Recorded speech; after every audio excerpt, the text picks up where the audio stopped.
The 25-26 La Liga season is upon us. And as a born cooler, I gotta say, I am so excited. So excited. Oh, it's been a while since our boys have played a very competitive, actual competitive match. I'm glad that we're back. I really enjoyed the preseason. Really glad. I, for one, personally, am glad that we got a good amount of rest rather than having to compete in another tournament during the summer, like the Club World Cup. And more power to Chelsea for being the best team in the world. For beating PSG. But no, yeah, it was a fun tournament, but super glad our players got the rest. And I'm just super glad that we're back. I think the preseason was great. Preseason was great. I think the tour in Asia was a successful one. Absolutely. 15 goals in 3 games is nothing just to throw away. And yes, of course, these are preseason games, and I, for one, don't really take a lot of value in terms of like the first team when it comes to preseason games and like the way they play. But it was very nice to watch. If anything, I really liked how our B team played. I think players like Rooney, who we'll get to later, but also other players that wouldn't really get a shot at the first team, and that's what a preseason's all about. You give your news transfers, you give your academy players some time to, get some minutes in, see what they're made of. And I really think that this preseason, as every preseason, we always find a few gems in Barcelona. And so super excited that the season is back. Really happy to see what this team gets to do this year. So let's get into it. Let's just start off with at least a preview of the season. Let's talk about the transfers. So we got some incoming players for sure, and that I think the most important one that we've gotten so far is the goalkeeper. I'm really liking Joan Garcia. Really like that we got him. Honestly, prior to last year, didn't really know who he was. Even last year, didn't really know quite about what kind of player he is. I understood as we committed goleadas against so many teams, we last year. So it wasn't a surprise that Espanyol would have been one of them, even if I don't remember honestly the score between us and them. But I don't remember us winning because we won the league there. So that was great. That was great. But yeah, no, and I understand John Garcia's numbers last year were incredible. He played very well against us. He had some really good saves. And I'm just really glad that we have that situation a little bit more settled. A little bit. Because, Ter Stegen's still there. Chesney's still there. I think that the whole situation around Ter Stegen's injury as well is kind of a little iffy because he, of course, is the captain of our team, and he expects to be playing every single game, and of course the club. There was just a little bit of drama. Was kind of to watch, between the club and him, for him to come out and be like, hey, it's only going to be 3 months rest, after my surgery, and then I'll be back and I'll be able to play. We're all good. And the club's kind of like trying to push back a little bit, and be like, hey, how about you be out for like 4 months, right? How about you be out until January so that we can register these players? And I don't know. It's very frustrating that we have to go back to this same situation when it comes to registering players every single year, it seems like. And I know it's not only a us problem. Like other teams in La Liga are also struggling with the FFP and Javier Tebas's really strict rules when it comes to that stuff. So we're definitely not the only team struggling with that. However, this club has been run by Joan Laporta for a few years now and for his second tenure. And of course, nothing is gonna be as bad as Bartomeu. Like, we can all agree on that. Nothing is gonna be as bad as that guy. I just think Joan Laporta has really shot himself in the foot in a lot of occasions by just how, I wouldn't say upfront he is, because is it really upfront when someone is spouting stuff at you that's just not true? Like, he talks a lot, but I don't know if really I have to take everything he says with a grain of salt. So for example, like his that video that Barcelona put out of him in the center of the pitch at Camp Nou saying how we're going to be back for the John Gamper. It's just like stuff like that where it's like, okay, you really get our hopes up when a lot of this stuff happens. And like you get our hopes up when it comes to like signing players. But in the back end, that certain things aren't going to happen the way that you're saying. And so, I always tend to have a little bit of like a problem with that. I love this team. I love to see what we can do on the pitch, especially last year, after like the horrible few years we had before that. To have last year as it was just a breath of fresh air, absolutely. But it just sucks that the behind the scenes can't really catch up with what's happening on the pitch. And it affects what's happening on the pitch on both the men's and the women's side. Because we see on the women's side now, we are selling players that are key to our success. And now we don't really get replacements for them. But sorry for the little tangent. Just had to go out there, get it out there.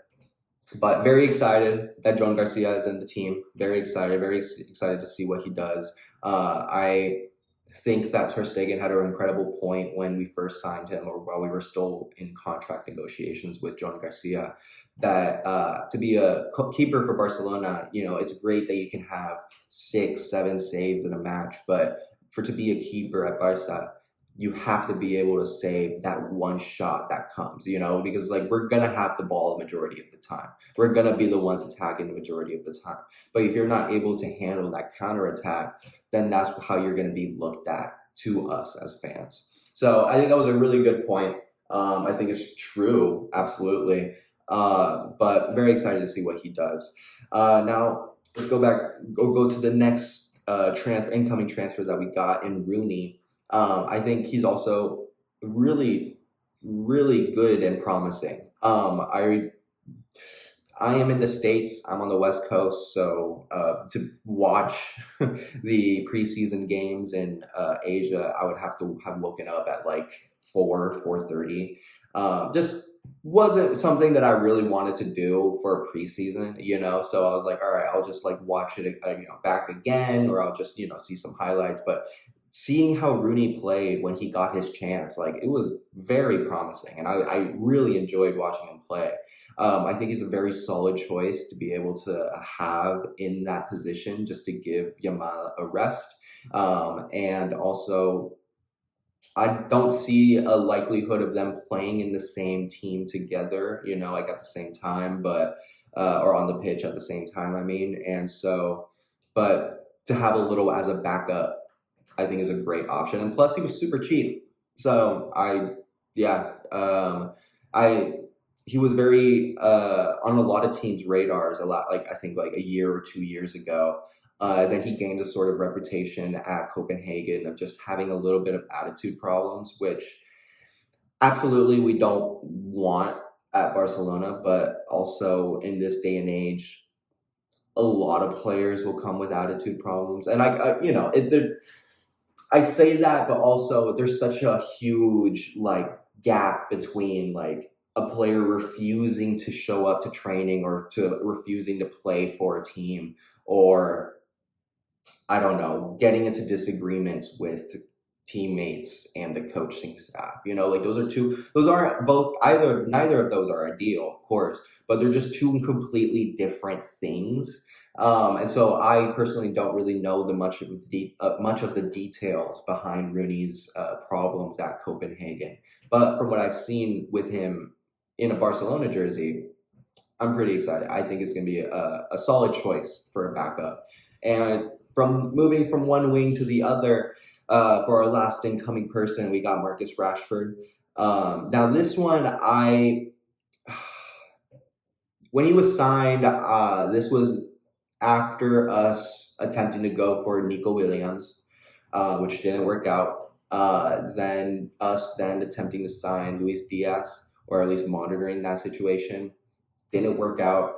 And so now it really felt like, okay, well, like our C option. And, which is good and bad, right? Like I would not want to have paid like the 40 or 60 million that Bayern paid for Luis Diaz, especially because after his like most recent injury, he just really hasn't been the same player. I would have loved to have gotten Nico Williams, but I think if we did get him, we would not have been able to register him. And if we were able to register him, we would not have been able to register John Garcia or Rooney. So it's interesting. Like I think definitely not having gone for those two players have definitely made it better. And I think choosing Rashford of those three is definitely the low risk, good reward option. I wouldn't say it's really of a high reward. Um, it could be high reward, I guess. Like let me scratch that, because like the best case scenario, we win everything. And I'm not saying like Marcus Rashford would be instrumental in that. I just mean that as Barcelona, we have won everything before, and so we have as fans to have that expectation that our team can do that again. So to have Marcus Rashford again, plus he took a huge pay cut in order to come to Barcelona. So I'm really grateful for that. But to be able to have him as another option for if we want to rest Rafinha, or if we want to play him as a false nine because Lewa's injured, or if we want to put him on the left and then Rafinha through the middle or behind Lewa. Like there's so many different things we can do now that we could shuffle around having Rashford in the team. So I do appreciate that. I just having seen how Rashford has played these last few years, like under Ten Hag's first season, he had a great season. It very much looked like Rashford was revitalized. And then during Ten Hag's second season, he had a huge slump. And then when Amorim came in, he didn't really fancy him. So he just kind of left him out. I think there was quotes from Amorim saying that, oh, maybe that was Garnacho actually. Of just like talking about how he'd rather have like one of his coaching staff play rather than this player. But I honestly don't remember whether that's like Garnacho or Rashford. But either way, it led to him being loaned out to Aston Villa, which honestly he did have like a decent time there. He did have a decent loan spell, and especially I think it's just that when you give a player tumultuous circumstances, they aren't able to thrive, especially in an environment like Man United that has swallowed up players and spit them out worse than they ever have been, right? Then those players go off to other actually decent teams and then are able to express the talent that they actually have.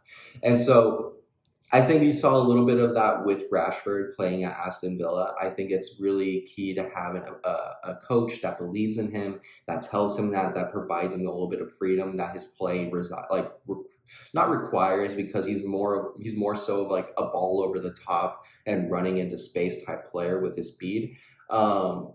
But still, to have a coach that it gives him that confidence, it's super key for him. So I think that Flick, if anyone can do it, Flick can definitely. And I think he had a good game against Como. Not the best. I mean, we all saw that miss. Like we all saw that open goal miss. And I feel bad for him because like he still had a decent game. He got an assist, he got some good runs, he got some good passes. But it's just, if he scored that, you already know that he would have felt so much better. Like you could just yeah. But I'm excited to see. I'm a broken record. I'm going to be saying I'm excited for a lot of different things, but excited to see what he brings. Excited to see what he does.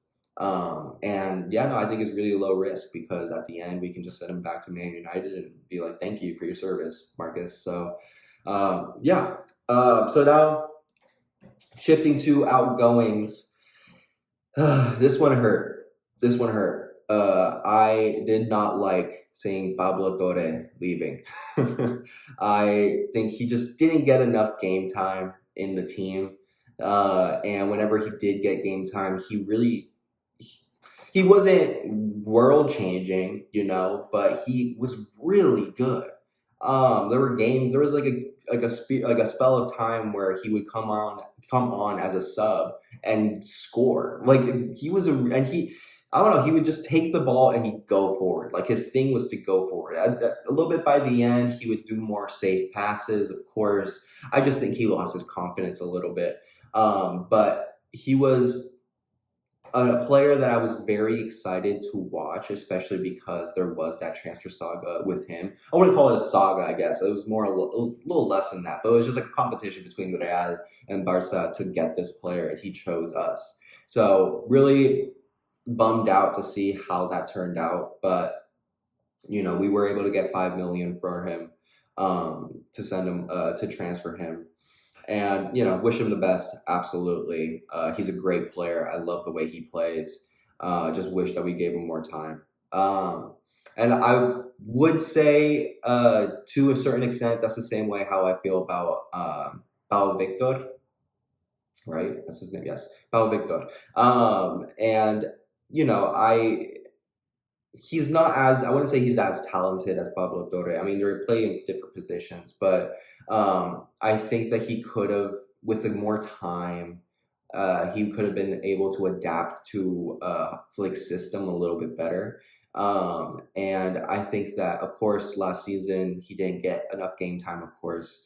And with the game time that he did get, he wasn't really the best. But I think he's still, I don't know. I guess I just had more faith, or I have some faith in like his ability, and I think he could have turned out better than what he did if we actually kept him.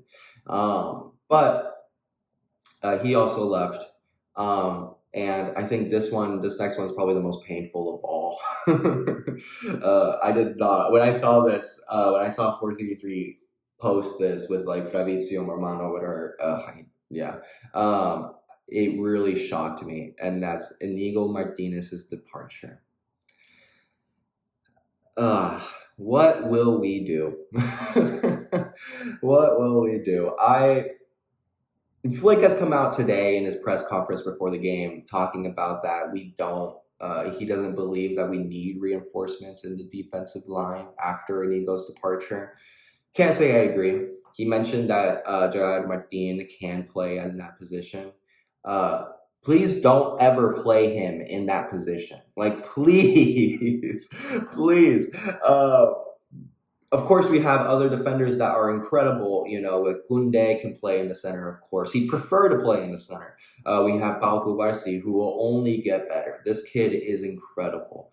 We have Araujo, big, strong, great tackler of the ball.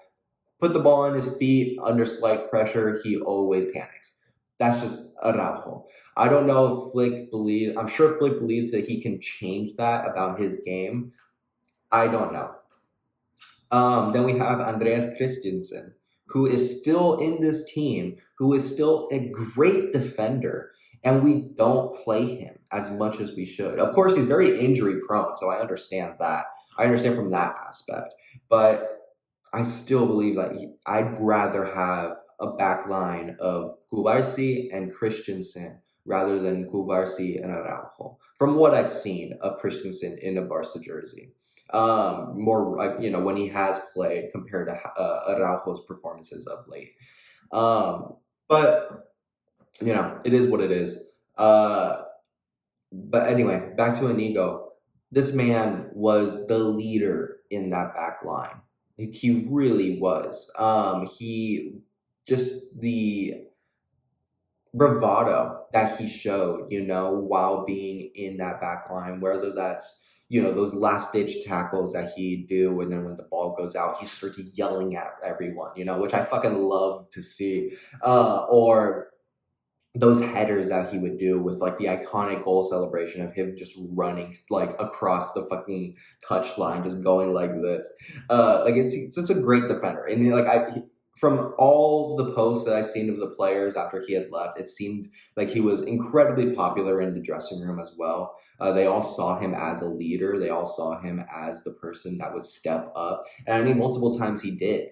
The biggest one that just pops into my head is when we were losing 2-0 against Atleti. And Inigo out of nowhere puts in this beautiful cross right to Lewa, who just controls it, turns, puts it in from outside the box. It's just those types of things, those types of quick thinking, those quick reaction, quick actions, those can change the game in a heartbeat. And Nigo provided a lot of those moments for us. So I'm very sad to see him leave. Very sad.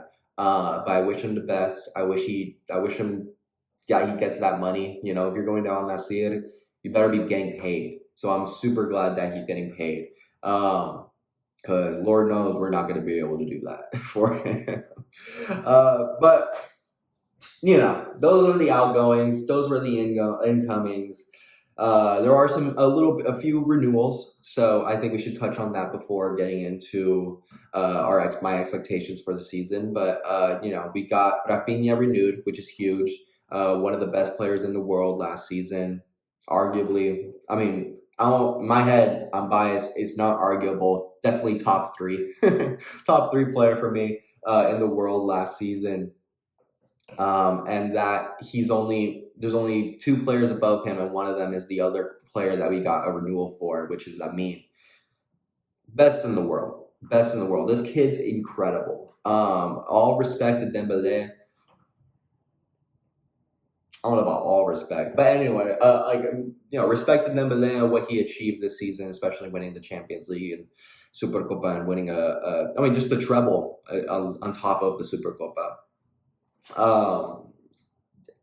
He wasn't as consistent all year compared to Lamine. Lamine, from the start of the season till the very last game, showed you his talent, showed you his skill, showed you his tenacity, his fucking grit. I loved it. I love. It's just one of those players that you just, every time he gets the ball, you sit at the edge of your seat because you expect something from him. And Barcelona, I feel so spoiled because we've had so many of those players in our ranks in the past, but there are so few like Lamine. Oh my God, excuse me. So few like Lamine. And the fact that we have him coming through the ranks in La Masia, and for him to be really have already cemented himself in the first team as such a crucial player at such a young age. I'm just super excited that we were able to lock him down until 2031. Super excited to see what he does in this season and in future seasons, because I can't picture Lamine wearing a different jersey other than Barca. And so I'm excited to see what legacy he leaves at this club. And that renewal just proves it. It proves that we also love him as a club, and that we just want to keep him, which, you know, it's no surprise that we would renew, but very glad that that happened officially. And then he gets the number 10. I mean, who else deserves it in our team other than Lamine? So, yeah, super excited to see what he does this season. And news came out today officially that Koundé has also been renewed until 2030, I believe.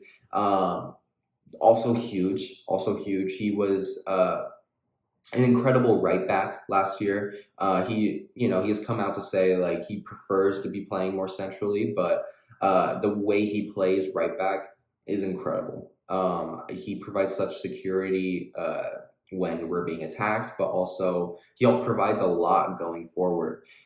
He's not as good as a handler of the ball as someone, let's say, like Eric Garcia, who can make those passes. And I mean, we saw how Eric Garcia was starting in John Gamper. So I'm not sure if Hansi is going to stick with that and then move Koundé to the center with Pau.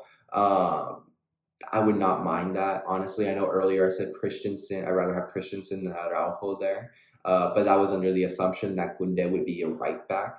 So if Koundé is going to move to the center, I definitely would rather have Koundé and Kubarsi in that defensive line.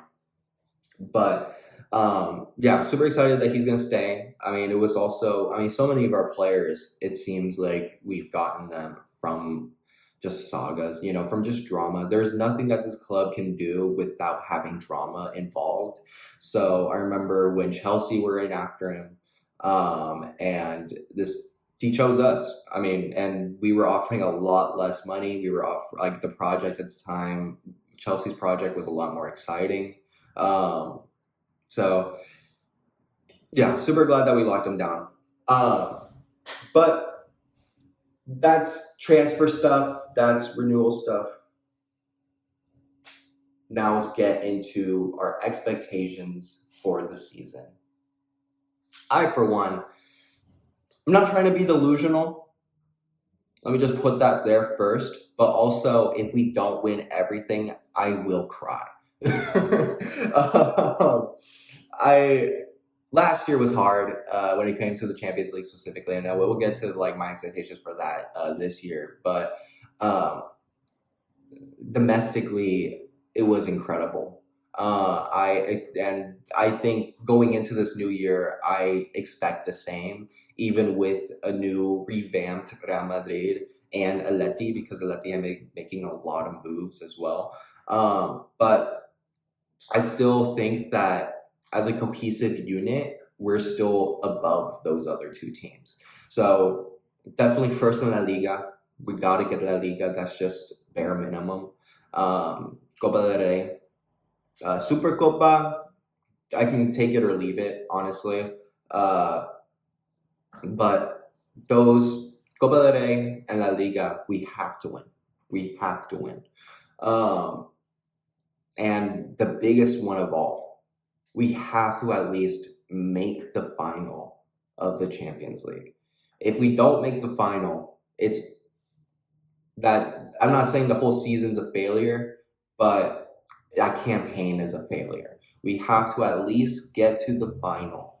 And then from there, we'll see. Of course, I want us to win. I want us to get La Sexta. I want us to win the Champions League after 10 plus years of MSN doing it the last time. We have to get the Champions League. So that those are my expectations. I think if any team comes close to Barcelona, it would be a team like PSG. Liverpool last year were incredible. They got a lot of new players. Not sure how cohesively they would be able to play together.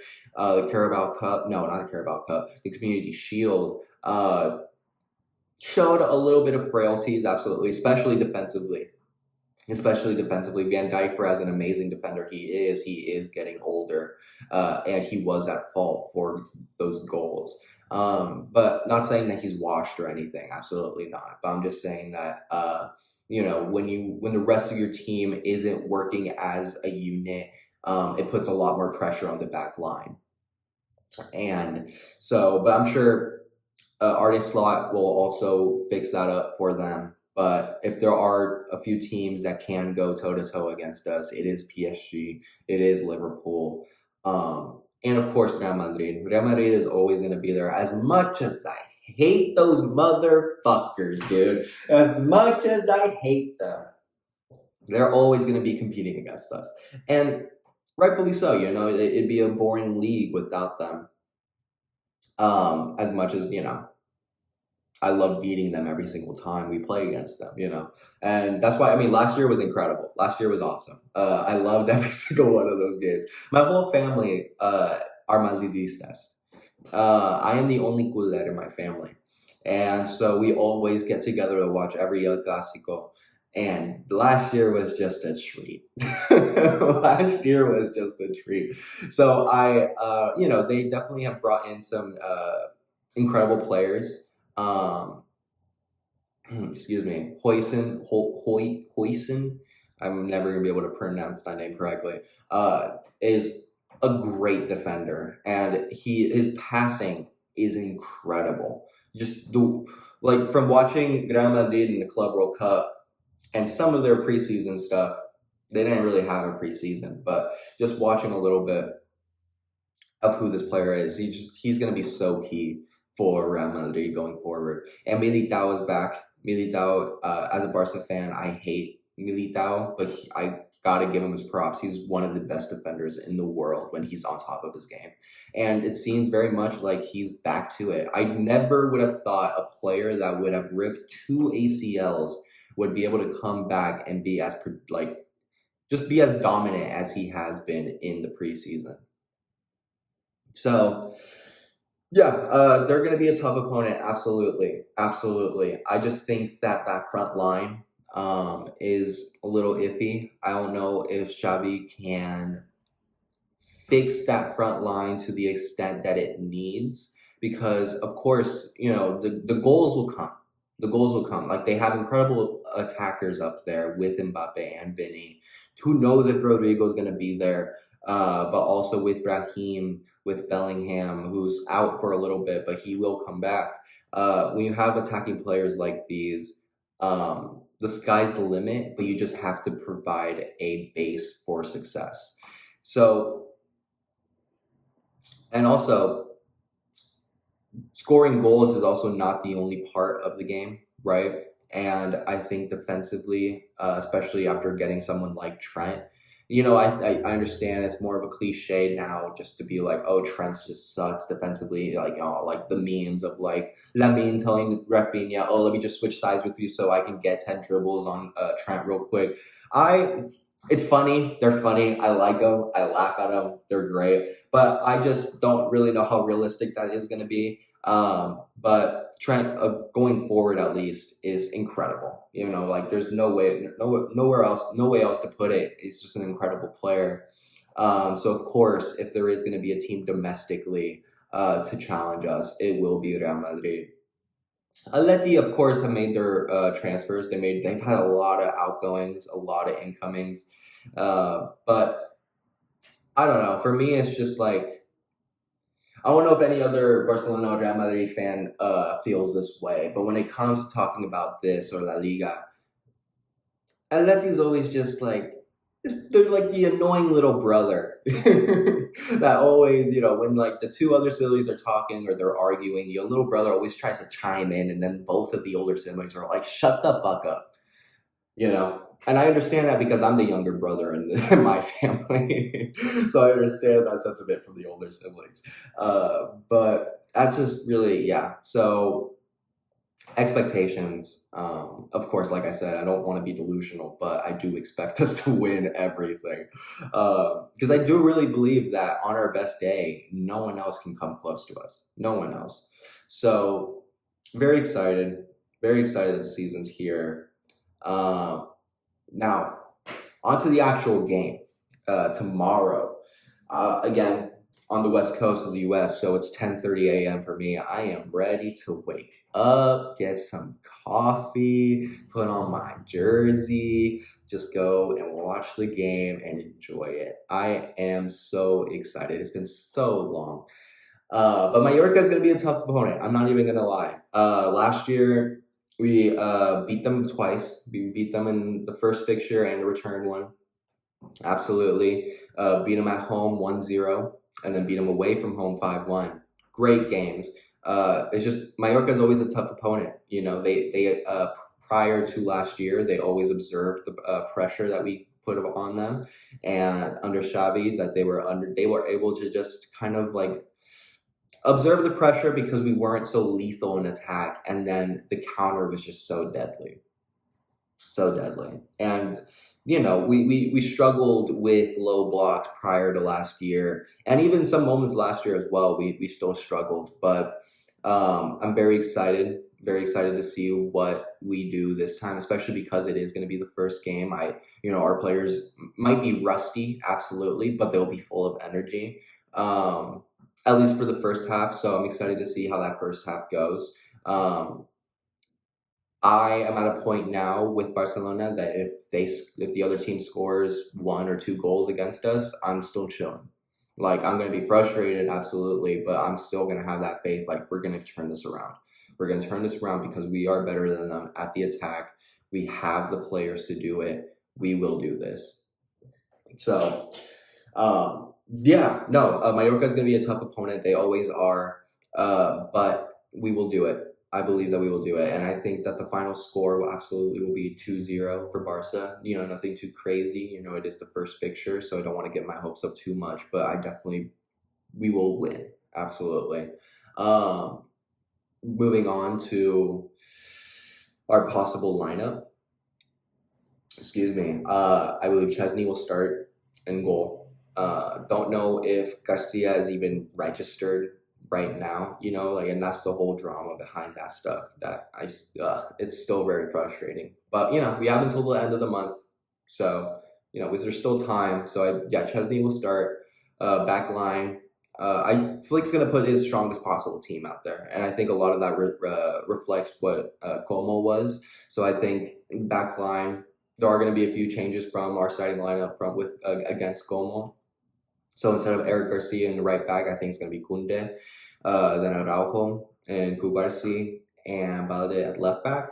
And the three, there's going to be three. There's going to be, of course, a double pivot of De Jong and Pedri. Incredible players. Like, so excited to see what Pedri does this season. He's if there is a player to watch in Barcelona, if you're not a Barcelona fan or you don't really watch Barcelona or you're a rival fan, whatever, watch Pedri.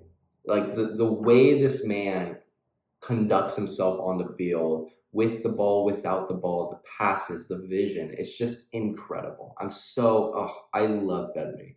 Pedri is one of my favorite players in this team. And they're so hard to pick a favorite player because there's so many incredible players that we have. But Frankie and Pedri in the midfield, Fermin above them. I think this is Fermin's year, honestly. Like what we saw against Como was Olympic Fermin. I don't know if y'all saw the Olympics when Fermin was playing, but he really put Spain on his back a lot of those games. He just went crazy. So I think he's definitely going to get the start tomorrow. I'm excited to see what he does because he always just has so much energy and just so much vigor. He wants the ball and he wants to score. He looks for the shot, which I like. And of course, then we go up to our front three. We have, I think Lewa's still injured, I believe. So I believe Ferran will be up top. Then Lamine on the right, Rafinha on the left. With some subs, of course. I believe Rashford will come on, absolutely. I think Eric Garcia will definitely come on. I think I would love to see a player like Bernal to get on the field because, like, this man, we've missed him so much last year. Like, I don't know if you guys remember watching Bernardo's first few games. He was, just la pausa, la calma que tenía. It's just a great player to watch. Great player to watch. So I'm excited to see him play if he does get minutes. So because I really believe he does. He does deserve it. So, but yeah, that's my lineup. That's my lineup tomorrow. I'm very excited. Again, I believe that we're going to win 2-0. So very excited to see how we play. And hey, let's hope for an even bigger scoreline, right? So, but yeah, leave me your thoughts. Leave me your comments down below. Like this video, subscribe, do whatever you feel like doing. Thank you so much for watching. Thank you so much for your input. If you do decide to comment, whether that you are a Barca supporter or a rival fan or just a neutral, love to have those conversations. So, thank you so much, and till the next one.